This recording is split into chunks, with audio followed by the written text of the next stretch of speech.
Well, hello everyone, and welcome to part two of A Tarot with Jay, A Tarot Reckoning. We were looking at the Runes of the Northern Light.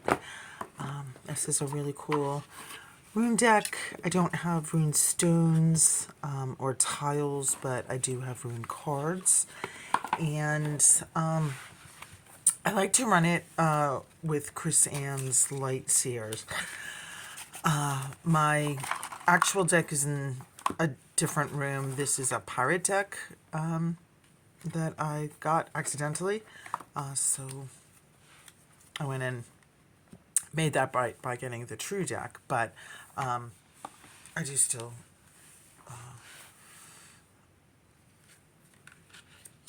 like to have these cards. They're actually a little bit smaller, and I think it's really cool that Chris Ann's Light Seers also contains runes in the pictures themselves. Love the way these cards run together. So I do use both of these decks a great deal. Runes I really like for clarification, and this Chris Ann's really is so conversational. And I also really like the way some of the cards are not Rider-Waite. They really have a different, for example, the Four of Pence. She's not so much grasping onto her wealth as she is truly protecting it and leveling, holding that change purse of hers. So I do like this one. Everyday Tarot. This is such a funny little kit deck, tiny little book. I got this online at the Barnes and Noble, and I love it. I love the limited color palette. I love the soft matte gold. I love the clarity and the graphics and the sort of vector art that's presented. It just, I love how the images move from one card to another. It's just such a, it's always so very, very clear for me when I read these. It is one of my very favorite decks to use for 3-card readings. I really like the way that the cards run together. I can really talk about how they relate to each other and run in tandem. So that is one of my top ones, one of my everydays, one of my go-tos, and I'm really thrilled with that Everyday Tarot. I would like to talk about two decks that I got bookend to each other, and neither of which I have particularly successfully cracked, but one of which I want to hang on to and one I'm passing on. So my favorite metaphysical shop moved from my neighborhood to, as we say in Rhode Island, further away. Not horribly far away, but far enough away that it wasn't in my walking neighborhood anymore. So the last deck I bought at their location was this little mini, and the first deck that I bought at their new location was this little mini. And I bought these, it was definitely FOMO, fear of missing out. Fear is missing out of the shop, of having a beautiful store nearby that I could go and shop cards anytime I wanted. So both of these were bought sort of under duress and not in the best circumstances, and without knowing anything about the cards themselves. I just sort of bought them blind. But this deck, the Harmonious Tarot, it's illustrations by Walter Crane and Ernest Fitzpatrick, who, much like the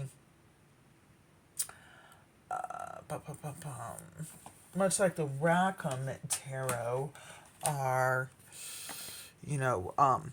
illustrators from the 1880s. They're very children's book oriented. These are familiar images to me. They are drawn and then pen and ink delineated, very watercolory. They have they're conversational. They're lovely. They make sense to me. They make sense to my world, and I look forward to learning more about them. And they run beautifully with Rackham as well. So I'm keeping this little deck, Harmonious Tarot, and I am, but I'm popping it. I'm shelving that one for right now. I'm gonna. It's not immediately when I'm looking at it, but it is one that I will study, and it always calls to me spring summer. It's got that very like, come on out and play, Mabon. Not Mabon, sorry, in bulk and Beltane vibe to me. So that'll be coming up. This one, Universal Tarot. And look at that. That's gorgeous back. I should like this. This should be right up my alley. It's all Celtic, but I can't understand it. The little white book is absolutely no help. It'll tell you exactly that that's Bran or that that's the beast of Clonmaclonk, but, there's no information other than that. Two of Cups, who is she? I don't understand who she is, so I don't get her story. Four of Swords, that makes no sense to me. They're pretty and they're detailed and they're lovely, and it's just that I'm not going to study this. I'm not going to study this deck. I'm not going to study this iconography. I'm getting nothing out of this book. I bought this knowing nothing about it, and I am passing it on knowing nothing about it, but that's okay. I don't have to understand everything. I don't need to study everyone. There are some that can just be for someone else too. That's all right. Alrighty. Next, I would like to, there we go, out of frame. This is also one that I adored, but my time with it is over. The Everyday Witch. That was, for years, used to be, in my velvet pouch in my bag. Now I've got Rider-Waite, and actually, that might be a great place for Harmonious Tarot to end up in my bag for an everyday. Everyday, I mean, this little text box, it's so destroyed. I had to, remake it, redo it. I never had the book for this one, but it was such a good reader right out the box. Absolutely, I was able to learn so much about tarot studying this deck. It's gorgeous. It's wonderful. I love it. But my time with it is over, and it's hard to say goodbye. It feels like a Hierophant. I learned so much from it, but I think my time with it is done for now. Okay. Next, we're going to look at Shadowscapes. Gorgeous. Love it. Love it. This is the biggest box in my standing tarot collection. It's a pain in the ass with the tuck box and all of that, but the book is fabulous. It has so much beautiful poetry to it, and these are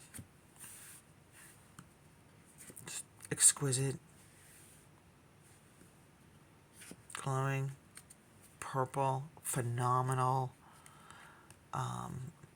I like these for small readings, 3-card readings, nothing big. I love them just to go nose to nose and delve into them.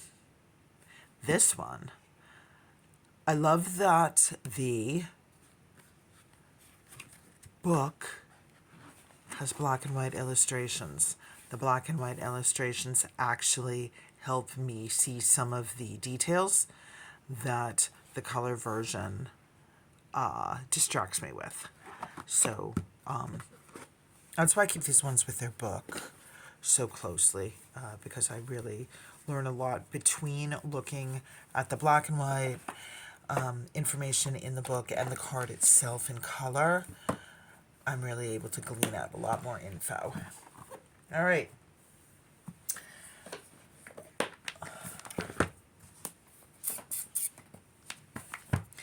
Mystic Sisters. These cards I really like for pulling specifically for altar work.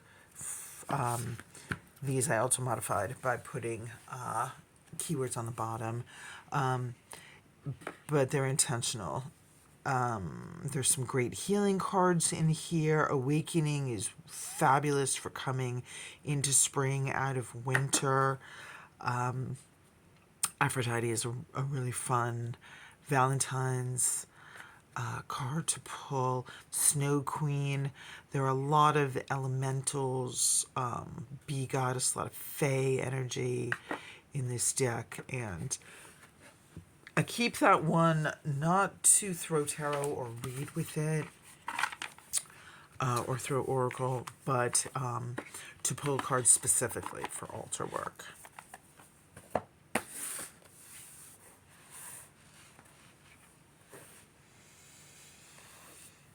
Alrighty. Tried with this whole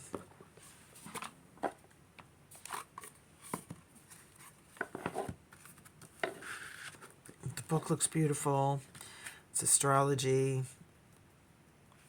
I don't get it. Oh my god, is he in a fedora? That's it. It's out. I can't even. This one's going.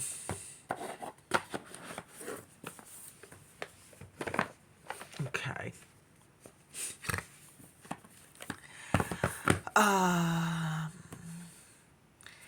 Seasons of the Witch. I actually have 3 of these. My Samhain is in the other room. So the Samhain I use all the time. It's deep, it's dark, it's lovely. It has shadowy messages. Seasons of the Witch, Yule, I use this to welcome the holiday seasons. Of the 3, it is not my favorite one, but I do enjoy having Oracle and Tarot at hand when the holidays come. This one, the Beltane, like I said, the Samhain we use all the time. I think it's deep, mystical, magical, shadowy, lovely. The Seasons of the Witch, Beltane, I do like as well, to really pull that honeyed spring Beltane. So many self-care cards and self-reflection cards in this one as well. I have collected the 3 Seasons of the Witch that are illustrated by Giada Rose. I love those 3 together. Like I said, it's Yule, Beltane, and the Samhain, which is not here on camera right now, but y'all know what the Samhain looks like. Okay.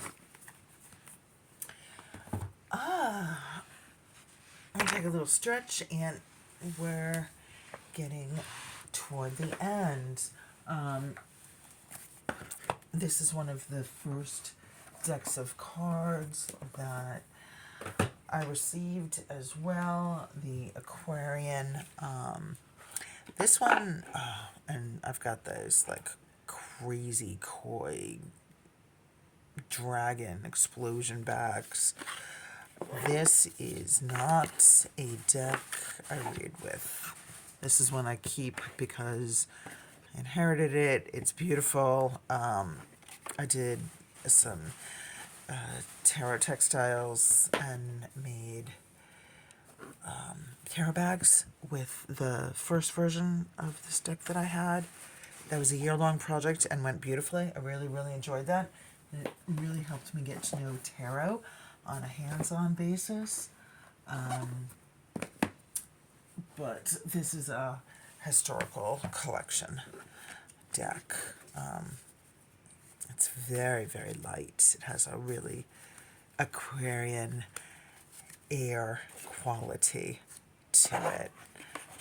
But that's definitely Precious Memories. Liminal Spirits. This is how I met Laura Tempest. And that has been a spectacular meeting. Getting to know her. These books are phenomenal. I think the combination of Laura as an artist and an author is one of the things that really make her work sing. These I find are so color infused, really good for creating magic, really good for creating space, really good for changing energy, and they absolutely are working cards, it seems to me. Once again, like ingredients, like tools, like elements that you can create and work with.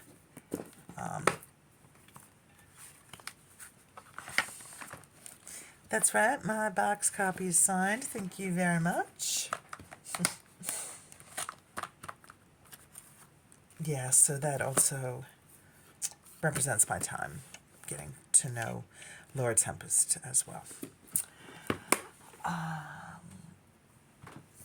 The Airless Tarot.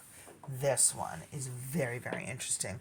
I do not have a lot of, quote, fandom decks, and this is my only Disney deck, and it is one of my very favorite Pip decks.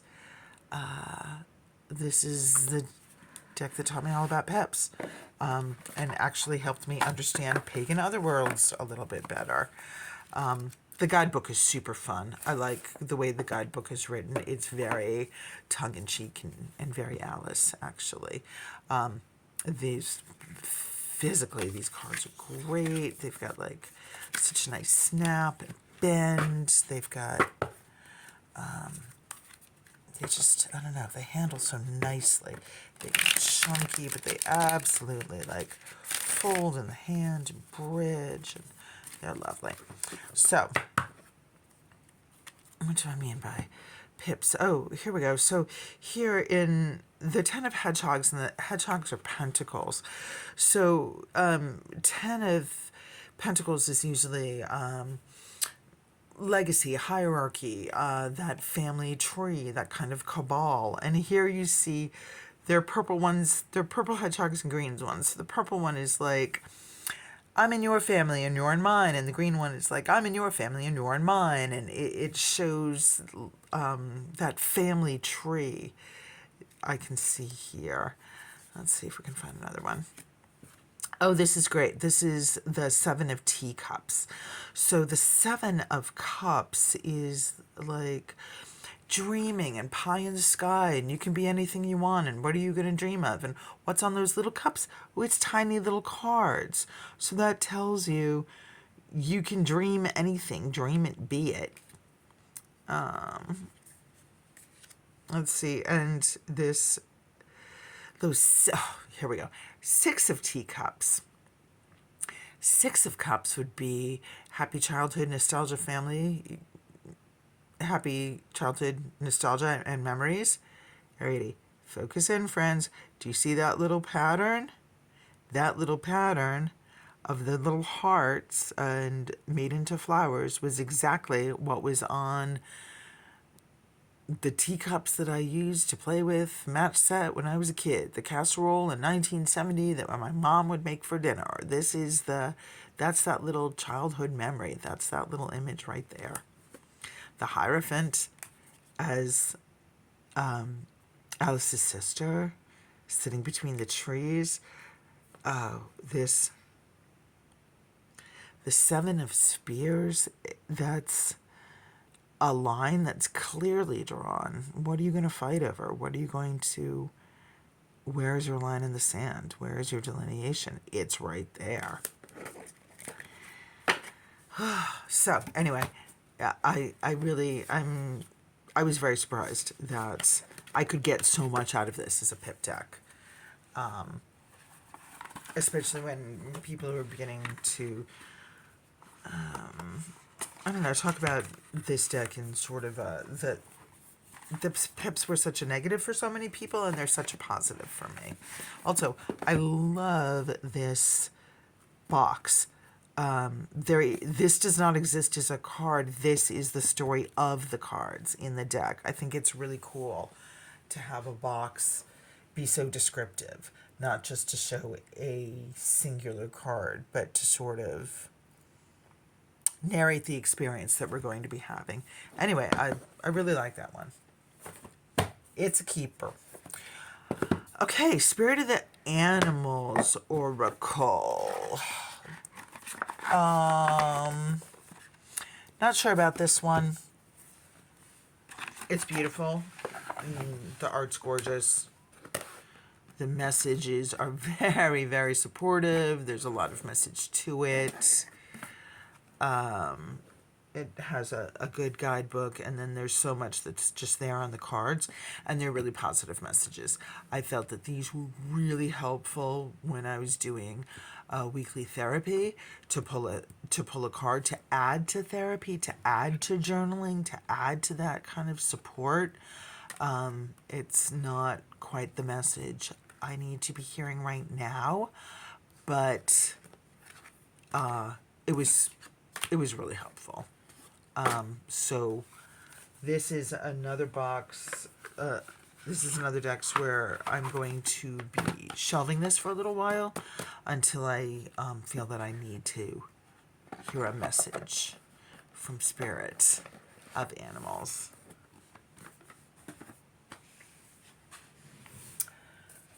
The Elemental Tarot. This is John Astrup. It came in a horrible box. Horrible. One of those 2-part tray things. So I repurposed an old tuck. And that's what we're going with. These cards are hard. They are Aquarian based. They are renamed. They have a separate system. They have a lot of symbology and religiosity that I do not understand, but they're freaking gorgeous. I mean, look at that spring, 2 of water. It's beautiful. Little birds are flying, little roses, the trees. This kind of graphic vector art. Once again, I'm really, really, really, really like this kind of art. And there's so much that I can find out about these cards. So this is one, this is another one that requires study. Sort of like, I feel like there's a whole system and a whole language that I'm not really getting, that I will, but not quite yet. Similar to the Harmonious Tarot, there's a lot to be learned from my year and a day that I will spend with these cards. But I'm looking forward to them. I have a couple more decks to talk about. This is... this came to me in COVID. This is the United States of Tarot. Once again, horrible system of boxing. Not a tuck box. This is the independent version that I got before mass market. And Harriet Tubman is 6 of Swords. Stephen King is 7 of Pentacles. So there's so much about American history in this deck that I really like. It's very, very clever, very well thought out, a definite who's who.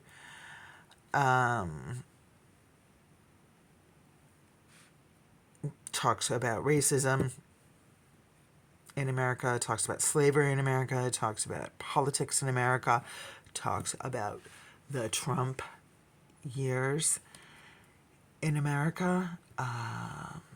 Nancy Reagan, Republican Party, Ada Vaughan's Us on the Moon. So it's very historical. It is not one that I read, but it is one that I really feel tells a historic. It's a very historical deck. So this is one that I'm hanging on to, but I'm going to shelve this.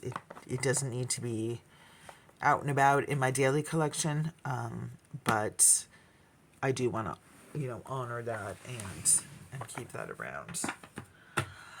I have two more to show you real quick, and these are actually mine. In COVID, I made an oracle. It's called Currier and Thorpe and Ives, and they're based on, there's the backs, and they are Currier and Ives pictures that I put keywords to: Connecticut, wheat field, crystal, landscape, create, fashion, ice, Newport, danger. This one's shadow work, trains on tracks, and the coming of coal in the midnight moon. So these are fun. I like these. I do not